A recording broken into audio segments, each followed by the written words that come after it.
For a record 6 years now, Squarespace has been helping me turn my dream into reality. And that's what Squarespace does for millions of other people too. Their industry-leading website creation tools help millions of people start new careers, build new businesses, or just get things done. They're offering a special discount to viewers of this channel, so stick around to the end of the video to learn more.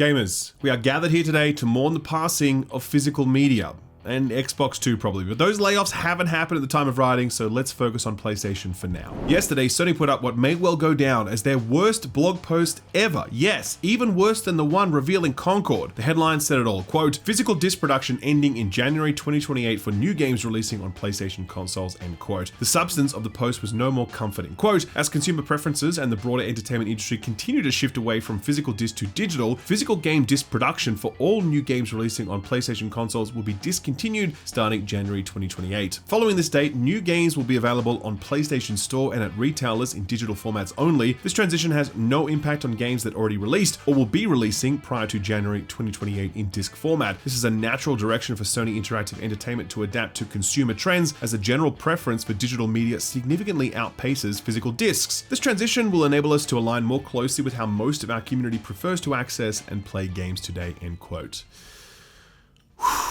So, where to begin with this? Well, I think the starting point is to frame the scale of this decision. See, we've long known that digital distribution far outpaced physical box sales. The trajectory on that has been clear as daylight for the past decade, where back in 2015, digital sales accounted for some 20% of PlayStation game sales. In 2025, digital accounted for nearly 80%. It's a complete inversion of that ratio, one that will only accelerate as publishers make the inevitable move towards 100% digital distribution, just like Rockstar did this past week when they announced that GTA 6 would be an all-digital product with box units containing a physical game code only. By the way, the reports that Rockstar might later on release a disc were not at all accurate, and a number of outlets are reporting that Rockstar and Take-Two have no plans to ever release a disc version of GTA 6.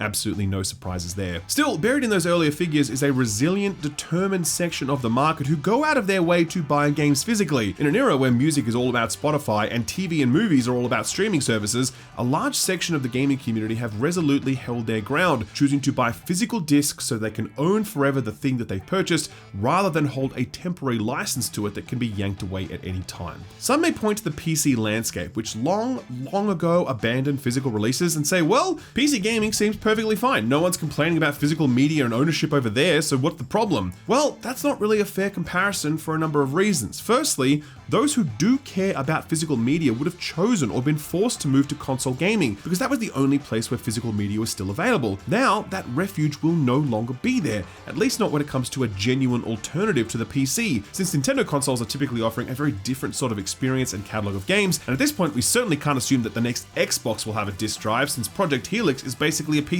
And when's the last time a PC was sold with a disc drive? If you wanted to play non-Nintendo games and own them outright, then the PlayStation platform was the best hope for the future of physical media, and Sony have just walked away from every person who cares about that. Secondly, on the topic of true ownership versus holding a digital license, believe me when I tell you that PC gamers have strong thoughts about that too. That's why Good Old Games has managed to carve out a small but important niche, since they don't sell you a license, they sell you an executable that you own. That file is yours, and you can do with it whatever you please after that. You truly own it in a way that you don't own any of the games in your other digital libraries. When the only way to buy the next God of War game is to purchase a digital license from Sony, you won't ever hold a physical version of that product, nor will you ever truly own it. As the prophecy foretold, you will own nothing and be happy. But what's wrong with that, you might ask? I mean, I don't own any movies I watch on Netflix or music I listen to on Spotify. What's the problem? Well, obviously, for starters, you never bought any of those things, but you'd likely have a very different expectation about your ownership rights if you slap down $20 for one film as opposed to $15 a month for a streaming subscription. Don't think, though, that buying a thing digitally means you will be able to access it forever. Don't believe me? Let's take a very recent example from, I don't know, Sony. Last week, you absolutely cannot make this shit up, Sony announced that it was yanking over 500 movies from people's digital libraries, and these are real movies, by the way, stuff like Terminator 2 and Total Recall and John Wick and Cliffhanger and The Deer Hunter and so many other classics. These are movies that people paid money to own forever, but they never truly owned them, because all they purchased was a license that could be yanked away at any moment, and it was yanked, and to top it all off, Sony are not offering any refunds on those purchases. You will own nothing and you will be happy. Want a little more proof? How about Sony's other announcement today? The fact that they're shutting down the storefronts on the PS3 and PS Vita devices, which means you will no longer be able to buy digital games from those platforms. Thankfully, that's less of a problem since the majority of games from that era got physical releases. Now imagine a world where no PS6 game ever gets a physical release and the storefront is shut down and the title isn't carried forward by any sort of backwards compatibility program, since these corporations have proven to be extremely unreliable when it comes to backwards compatibility support. That is the future we are confronting with Sony's decision today. Frankly, I think this is a disgraceful move on Sony's part, one that completely abandons a huge and important sector of the market without offering any clear roadmap for how things like ownership or game accessibility will be addressed. I think it's a craven, opportunistic move that leverages their considerable market dominance to dictate less favorable terms to consumers. I think it's a greedy, short-sighted move that shows how little regard Sony has for the enthusiasts that invested in this brand and helped make it what it is today. Ultimately, I just think it's an extremely dark day for video games. I personally have never bought into the idea that modern gaming is inherently worse than that of yesteryear. I've always held the belief that it's just different. Better in some ways, worse in others.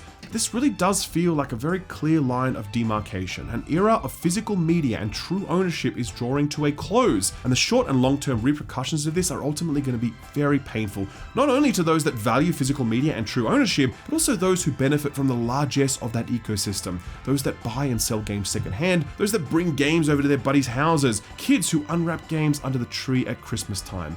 It's all going away now. We will own nothing, and we will be sad about it. Despite this deeply disappointing news, Sony still wants you to buy their next-gen console, and this week they started talking about their plans for it. Sony held a Q&A during its Game and Network Services segment Small Meeting on the 5th of June, but the transcript was released on the 29th. It featured SIE President Hideaki Nishino, PlayStation Studios boss Herman Holst, and SVP for Finance and Corporate Development Lynn Azar, although it's unclear from the transcript which of these people was answering each question. The most curious comment to come out of it was this one, quote, "For the next generation platform, rather than simply serving as an alternative to PCs, we aim to deliver value that is unique to PlayStation. This includes not only technological advancements, but also an expansion of usage styles, enabling a seamless experience that can be enjoyed naturally beyond the living room," end quote, adding that it says it wants to distance itself from the perception that PlayStation is all about, quote, "playing in the living room," end quote. That says to me they're looking at further investing in the handheld market in the future. Yes, they've got the PlayStation Portal, and they made a good point in this Q&A that the device is, quote, "an increasingly attractive, low-cost, thin client device in the current market environment where memory prices are rising," end quote, since it is streaming off your PS5 rather than running its own hardware. So maybe we'll just get a cheaper iteration of that, but I don't know, when they say an expansion of usage styles, that suggests that maybe they are in fact looking to explore something different and perhaps compete in the handheld space alongside Xbox, Valve, and Nintendo. They went on to reiterate the company is still not yet decided on when it will launch their next generation console, and that when it comes to pricing, they're, quote, "carefully monitoring the market and continuing to evaluate our approach," end quote. Interestingly, when speaking on their approach to bringing games to other platforms, they said, quote, "while opportunities exist beyond console, e.g. mobile and PC, we aim to proceed carefully, ensuring we are not constrained by our own hardware ecosystem. Overall, we see expansion potential over the next 5 years," end quote. Note that this comes after reports in March of this year that most first-party PlayStation titles would no longer launch on PC. So yeah, it seems like maybe PlayStation aren't entirely ruling out a multi-platform release in the future. I guess nothing's off the table with everything going on right now. Speaking of nothing being off the table, Xbox. Now, just to be clear, the script for this show was locked down Friday morning Sydney time, and at the time of writing, no layoffs, closures, or cancellations had been confirmed, but we know that they are definitely coming soon because there's been endless chatter about this since as early as Summer Games Fest this year, and this week plenty of reporting backed all that chatter up. According to Business Insider, Microsoft are reportedly planning to cut some 6,000 employees. You heard that number right, by the way, there's no accidental zero in there. According to their sources, quote, "the cuts are expected to impact thousands of roles, including sales and consulting, in addition to jobs at the Xbox gaming division. This round is expected to be smaller than similar layoffs last year. This time, the cuts are projected to be less than 2.5% of the company's 220,000 person workforce," end quote. The sad thing is that this isn't at all unusual for Microsoft. Previous years have seen the company enact massive job cuts around the start of each new financial year, where last year they eliminated 6,000 roles in May and an additional 9,000 roles in July of the same year. So that obviously put staff at Xbox in a rough spot, doubly so following reports throughout June that a massive wave of layoffs is on the way. This spurred the Communication Workers of America, or the CWA, to hold a press conference, along with unionized workers from several Microsoft-owned game studios. The unionized workers are reportedly demanding layoff protections for all Xbox workers, not just those that are already part of a union. These protections included advance notice of layoffs, adequate severance pay, 2 years of recall rights, which would see impacted employees automatically rehired if their position was reopened, and the ability to transfer to other Microsoft-owned studios. Media outlets in attendance have reported that Microsoft has thus far been uncooperative. Kotaku reports that ZeniMax union members have been waiting for months for Microsoft to address some of its proposals, while GameBeat claims that Microsoft's bargaining hours with the unions has fallen to around 4 hours a month, where it used to be around 12. On a positive note, however, a rep from the World of Warcraft development team union said that real gains had been made over the weekend prior to the conference, saying the negotiations are, quote, proof these demands are achievable and there's no excuse for Microsoft not to extend the same to every worker across Xbox. That's the difference the union makes, end quote. This conference feels especially pertinent given what else has been hinted at this week, following the news that Microsoft is planning to divest or close several of its previously acquired game development studios such as Double Fine, Compulsion Games, and Ninja Theory. Now, further reports are suggesting that 2 more studios are in the crosshairs. In their coverage of the CWA conference, GamesBeat claims that State of Decay developer Undead Labs is also at risk of closure, which would lead to the firing of some 110 employees. In any other circumstance, I'd be like, no way, man, there's no way that's happening, I don't buy it. I mean, Xbox literally just had them show off gameplay for their next game, State of Decay 3, at their recent showcase. But then again, Ninja Theory is also at risk of closure despite revealing Senua at the same showcase, so it's not all that far-fetched. The other studio at risk is Arcane, the developers behind the critically acclaimed Dishonored series, Deathloop, and notably the upcoming Blade game, at least according to a report from Tom Warren of The Verge. They too are apparently under consideration for closure or sell-off, with sources claiming that Xbox, quote, wants to cancel Blade as part of a wave of cost cuts, end quote. Also adding that the title was, quote, supposed to debut later this year, end quote, but unfortunately the, quote, internal ship date for the game has slipped to late 2027 and is running over budget, end quote. Note these are developing stories that haven't yet been confirmed by the studios, so best take these claims with a grain of salt for now, unless of course they have been confirmed by the time this video is out, in which case we'll definitely talk about it a lot more next week. But wait, there's more. Hitman developer IO Interactive has announced that their in-development online RPG codenamed Project Fantasy has seen a, quote, external partner, end quote, and its relationship with the game studio. According to Bloomberg, who is rarely off the mark, the external partner in question was in fact Xbox, who had previously agreed to both fund and publish the title. In a statement provided to the publication, an Xbox spokesperson said this was due to the company, quote, taking a fresh look at where we invest, so we're focusing on our highest priorities. We are not reducing our overall investment in games. We expect to invest about the same in content as we did last year. What's changing is where we're investing and the kinds of projects we're backing, end quote. This very much lines up with other recent reporting and commentary from Microsoft, hinting that they plan to invest more in their central franchises like Halo, Gears, Fallout, and Elder Scrolls, to the detriment of smaller projects that might have, at one time, filled out Game Pass's offering. As for what this means for IO, they say this event will see, quote, short-term consequences, including staffing decisions, end quote, which are currently underway, though the number of affected workers is unknown at the time of writing. Despite this, however, in its announcement, IO assures people that the game will not cease development. Quote, Project Fantasy is a game, a world, and an IP that we absolutely love and remain 100% committed to, now and in the future. This wonderful universe will see the light of day, end quote. First announced back in 2023, Project Fantasy was described by IO as an online fantasy RPG that revolved around the idea that, quote, a diverse group of individuals with different skills and strengths can work together to become more than the sum of their parts, end quote. So, a Power Rangers RPG? Gotta hope so, that'd be sick. It almost goes without saying since we talked about it at length over the past few weeks, but it sucks to see Xbox continue to make these damaging decisions. They're abandoning studios left and right, causing serious problems for these workers, of course, but also their own company. Just last month, Xbox boss Asha Sharma appeared at the Bloomberg Tech event in San Francisco, where she said that the aim of Xbox is to become the, quote, #1 gaming and entertainment company, end quote, by 2023. I don't know how to tell you this, but that's kind of difficult if your company isn't releasing any video games. This was something that was already a big problem for them, with their first party lineup already trailing behind the competition in solid last place, but it's going to be even more true if and when everything we've just talked about comes to fruition. A quick lightning round now, and a little more Sony news since they're not done pissing us off. Recently, Famitsu interviewed Sony president and CEO Hideaki Nishino, and he spoke about how the company is continuing to invest in live service games. He said the company believes, quote, live service games are content that attracts users on a global level, end quote. He added that Sony would, quote, like to continue to revitalize the market through both first-party and third-party content, end quote, and they're, quote, not only focused on promoting new releases, but also considering what we can do with older titles in the medium to long term. With live service games, it's important to continuously provide something. The genre itself is relatively new, and I think many people are trying various things, so we want to continue to take on challenges within that context, end quote. Sony, when it comes to live services, I think you've taken on enough challenges, thank you very much. The Unknown Worlds v Crafton legal battle is finally over, and the Victor couldn't be clearer. It's the dudes walking away with a cool $250 million. Yes, after an embarrassing legal drama that involved the Krafton CEO asking ChatGPT for advice on how to renege on a promised bonus deal, Subnautica 2 ended up being released into early access, selling an impressive 4 million copies in the process. That, along with other company revenue, was enough to trigger the bonus clause, it seems, and as a result, that money will be paid out by Krafton, although the structure of that payout will differ. It was originally intended to go almost solely to the studio's co-founders and CEO, with only a small portion going to the development team. Now that portion will be much bigger. Speaking of Bloomberg, Unknown World's CEO Ted Gill said that Subnautica 2 developers will be compensated significantly more than they would have been under the initial acquisition terms, and will receive further incentives as the game is updated. So that's a pretty great result, especially in a climate where it seems like developers are 100 times more likely to get laid off than get a bonus. Additionally, Ted Gill announced his resignation from the role of CEO, saying, quote, "We mutually agreed to part ways. New leadership is the best way for the studio to move forward," end quote. Gill, no doubt, sailing off into the sunset to enjoy his handsome payout, and he has ChatGPT to thank for it. Speaking of AI stuff, a class action lawsuit has been brought against the world's 3 biggest RAM manufacturers, Micron, Samsung, and SK Hynix, accusing them of, quote, "concerted anti-competitive behavior," end quote. The suit alleges that the 3 companies have fixed prices and supply for DRAM, and also claims that the companies, quote, "coordinated a pivot to HBM," end quote,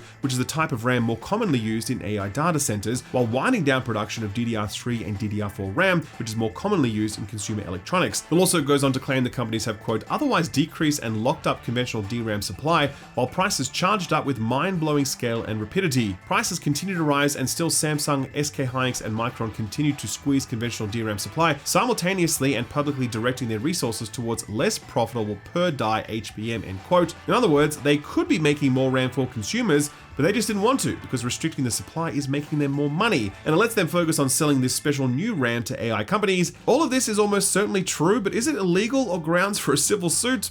Highly unlikely, I think. It's time to keep Persona fans in your thoughts, because they've just been hit with some truly devastating news. They're making a live-action Netflix adaptation. That's according to sources speaking to Variety, who go on to say that Christopher Monfett is attached to write, in addition to serving as executive producer and showrunner. His past works include sci-fi cable shows such as 12 Monkeys and Star Trek Picard. Toru Nakahara of Sega, who handled the Sonic films, will also executive produce, alongside production company 21 Laps and Story Kitchen, who have been behind many of these video game adaptations. So a lot of people involved here, which suggests they're feeling pretty confident about this one. Can't say the same for Persona fans though. They're nervous as hell, and they have every right to be. How Netflix hopes to capture the series' signature style in live action is totally beyond me. I feel like it'd be much better as an animated series, but hey, good luck to them, I say. Xbox isn't the only company rethinking their studio investments, as according to Bloomberg, Chinese conglomerate Tencent is doing much the same. Sources say Tencent has been negotiating exits from several Japanese game studios, evaluating their minority holdings in these studios and preparing to sell stakes back to the original management teams at the risk of incurring losses. Among the studios reported in danger is Marvelous, the developer behind the well-regarded Monster Hunter story series, with sources saying Tencent sees it as underperforming. Meanwhile, investments in Platinum Games and Elden Ring developer From Software, alongside its parent company Kadokawa, are reportedly safe. Little surprise there. These moves reportedly come as part of Tencent's reassessment of its global portfolio to help navigate a games industry slump, and it follows in the footsteps of another major Chinese tech company, NetEase, who have undergone a string of closures and divestments from its international studios in recent years. 1 year after its release, PvEvP space shooter Wildgate appears to be going the way of Destiny, receiving its final major update later this month before content support ends. Studio co-founder and Blizzard veteran Dustin Browder posted an announcement to the game's Steam page saying, quote, "Patch 1.5.4 is going to be Wildgate's last big patch for a while. Despite all our attempts to bring new and more players into the game, Wildgate hasn't found a large enough audience to sustain ongoing development," end quote. And yeah, unfortunately that is very true. Despite landing on very positive reviews on Steam owing to its fun ship-to-ship combat, tight gameplay loop, and nice visuals, the game peaked at just under 8,000 concurrent players on launch on Steam. It quickly plummeted to less than 1,000 peak players after 2 months or so, and now struggles to crack even 50 players despite free trial periods, steep sales, and giveaways. Luckily, Wildgate is apparently not in any immediate danger of delisting or full shutdown. Browder says, quote, "Wildgate is not going away. We're proud of the game and the community that has grown around it. Wildgate will continue to receive occasional updates like bug fixes, balance updates, and small events, activations, or rewards that generally repurpose existing content," end quote. And I mean, hey, that's more than Destiny's getting, so that's nice to hear.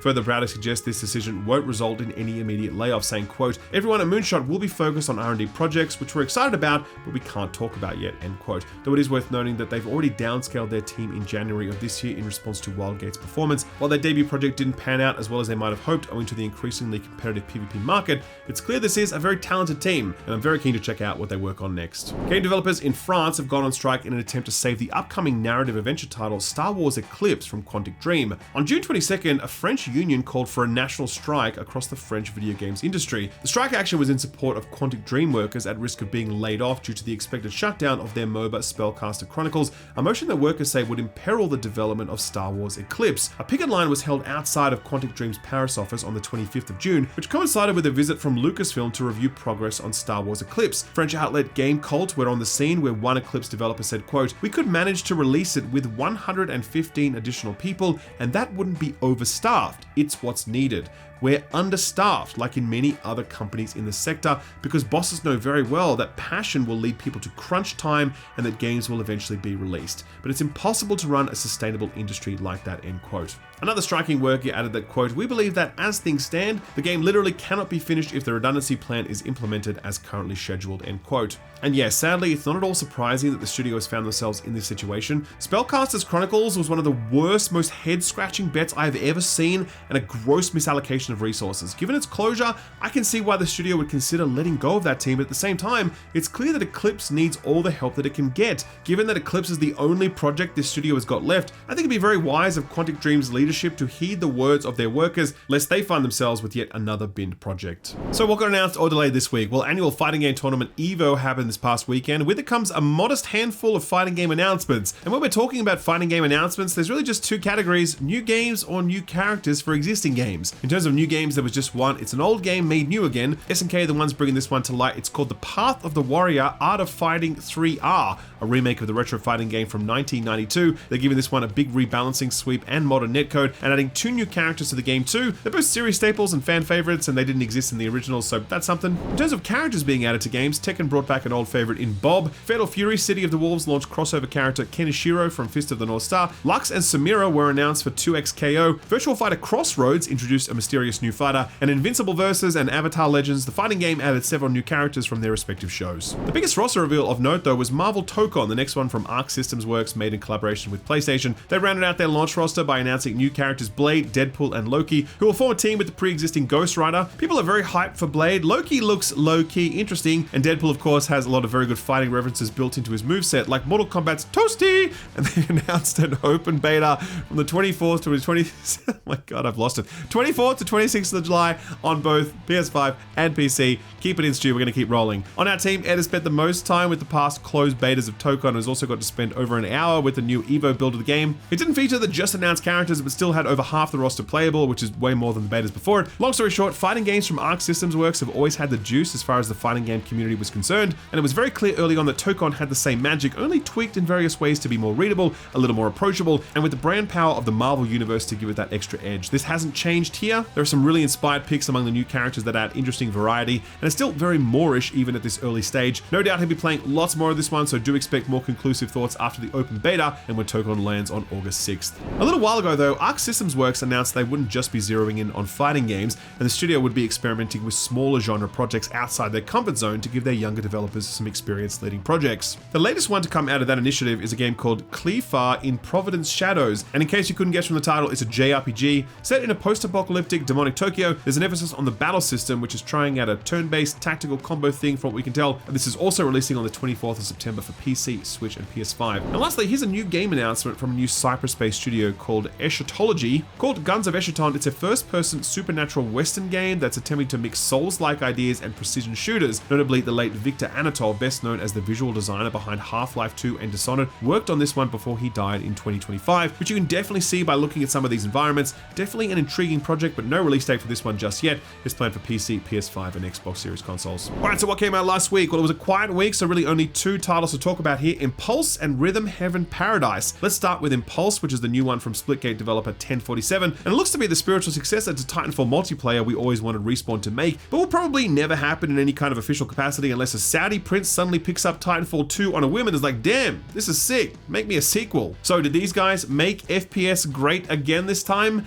I mean, maybe. At the time of writing, Impulse has just had its opening weekend, and while the collective reviews on Steam earned it a mixed rating at launch, that's now climbed to mostly positive with over 1,100 reviews and a 74% thumbs up ratio. There are many mentions of Titanfall 2 in the positive reviews here, which is a promising sign, but given that it's an early access title, there are still plenty of areas that need improvement. Here's a helpful review from Rum, who's got 5 hours in the game but ultimately didn't end up recommending it. Quote, "I'm not going to act like I haven't had fun with this. I'm a huge fan of nearly any game that falls into the movement shooter genre, and honestly, I bought the game because of the inspiration it takes from Titanfall 2. With that said, I can't recommend this game as is in early access. It falls short in a number of aspects and has a lot of work that needs to be done from now to hopefully full release. Personally, I don't think this game will make it beyond 2 or 3 months from now. The state Impulse is in for early access leaves the game feeling uninspired design-wise and pretty run-of-the-mill gameplay-wise, which overall makes the game feel like it lacks any real love, and it feels like it was created to check boxes rather than deliver something meaningful," end quote. Rum's backed up by a few other reviewers who say that beyond the mechanics, the vibe is still pretty vanilla, and the mech components aren't as core as you'd think in a game inspired by Titanfall, but of course, this is early access, so there's still plenty of time to turn this thing around.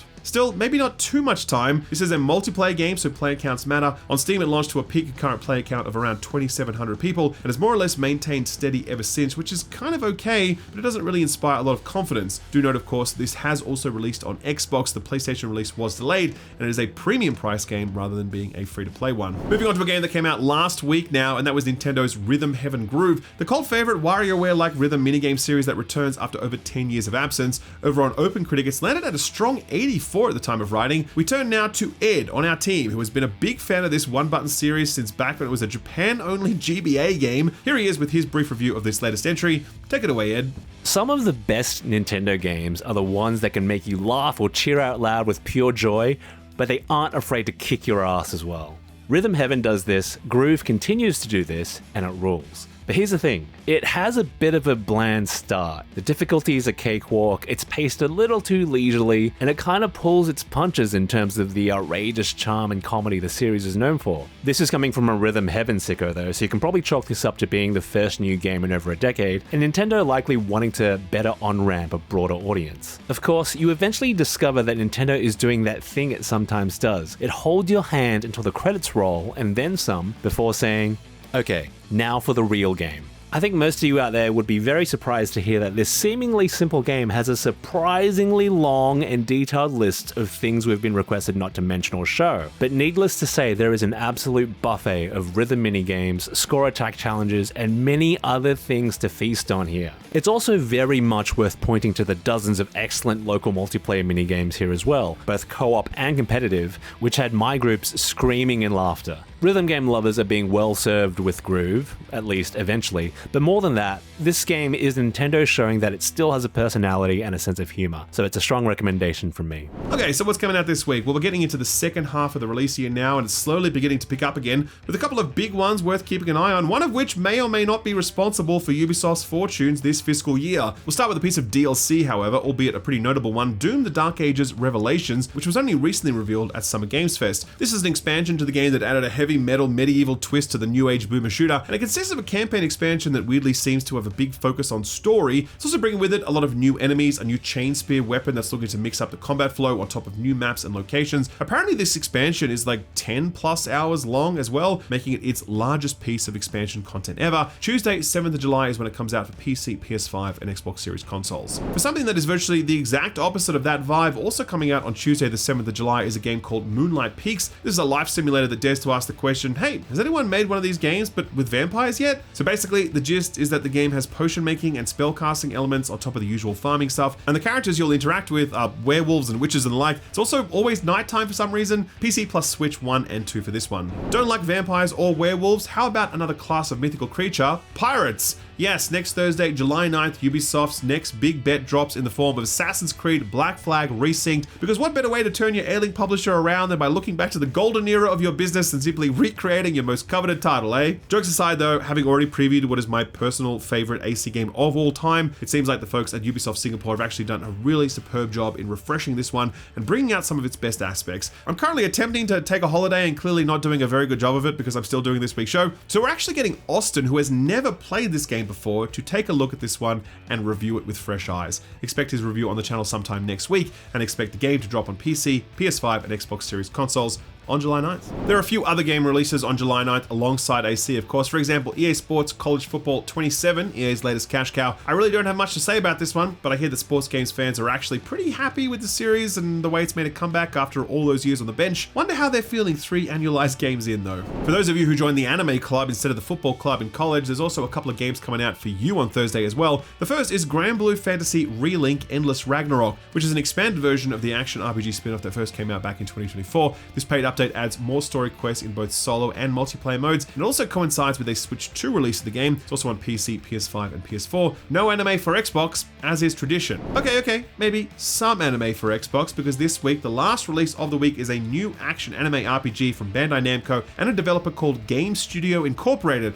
which totally sounds like a completely legitimate and real game developer and not a shell company. This one is called Echoes of Aincrad, and I'm sure I just mispronounced that, but it's part of the anime franchise Sword Art Online, which revolves around a virtual reality MMO. By the looks of things, this is a bit of a Souls-inspired dungeon crawler that has a keen focus on melee combat, because if I'm reading this right, the world of Aincrad is under a magical spell that makes arrows always veer off course. Anime, gotta love it. This one's coming to PC, PS5, and Xbox Series consoles. Feels like a minute since we've had a really good new cerebral deduction game to really exercise our brains with, but thankfully we don't have to wait too much longer, so put this on your radar. There were secrets within Galley House, memories waiting to be uncovered.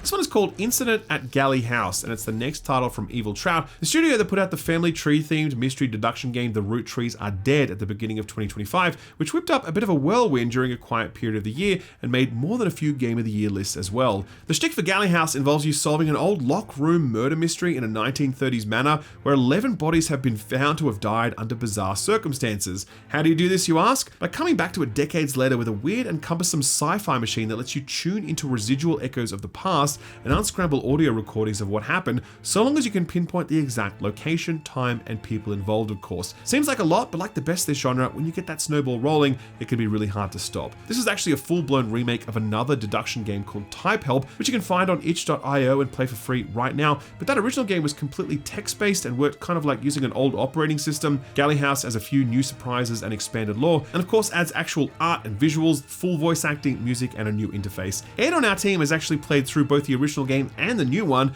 and he's allowed to say that it's very good, worth doing again if you're cool enough to have played Type Help, though of course better if you go in knowing as little as possible. So there you have it. The Incident at Galley House is coming out on Tuesday the 14th of July, and if you like the look of this thing, we've left a link to it over in our Steam curator page, which also has links to all of the other Put This On Your Radar stuff we've recently covered. I'll leave a link to all of that below the like button. Our feel-good story for the week is one that we left off the run sheet from a little earlier in the show, the part where we were talking about new character announcements at EVO. Tekken has a long history of including animals as fighters in the roster, from pandas to grizzly bears to dinosaurs, and even a marsupial from my home turf, a kangaroo. You know, kangaroos, like the one from this video. As Greg runs in, we realise this could get dangerous.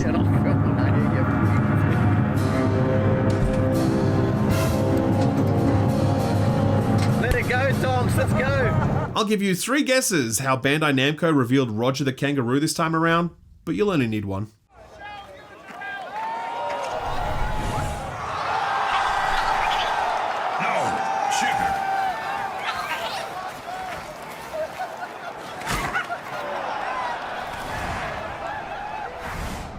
Okay, ladies and gents, that includes another dark, disappointing, and depressing week of video game coverage. I'd hoped we'd have some better news this week, or at the very least, I had hoped that the bad news would be localized to Xbox, but it turns out Sony felt like squeezing out one of the biggest juices in the history of video games. Oh, how far we have come from this is how you share your games on PS4. Well, this is how you click the like button on YouTube, and if you haven't done it yet, we'd appreciate it if you could help us out, because Lord knows we need a bit of cheering up this week. We're back at it next week with more coverage, as well as a preview or two that we think you're really going to enjoy, plus a review for Assassin's Creed Black Flag Resynced. A lot to look forward to, so we hope you'll join us. Thanks again for watching, and a big thanks to this video sponsor, Squarespace. Squarespace are helping me live my dream career, and to be honest, that's kind of what they do, because their website creation tools make it super easy for anyone to spin up a new business, scale up existing businesses, develop a portfolio of work, or just build community. The days of having to hire an expensive team of web developers to make your website are over. With Squarespace, you can build a professional looking website in just minutes. Just start by selecting one of their templates, custom customize it using their intuitive tools,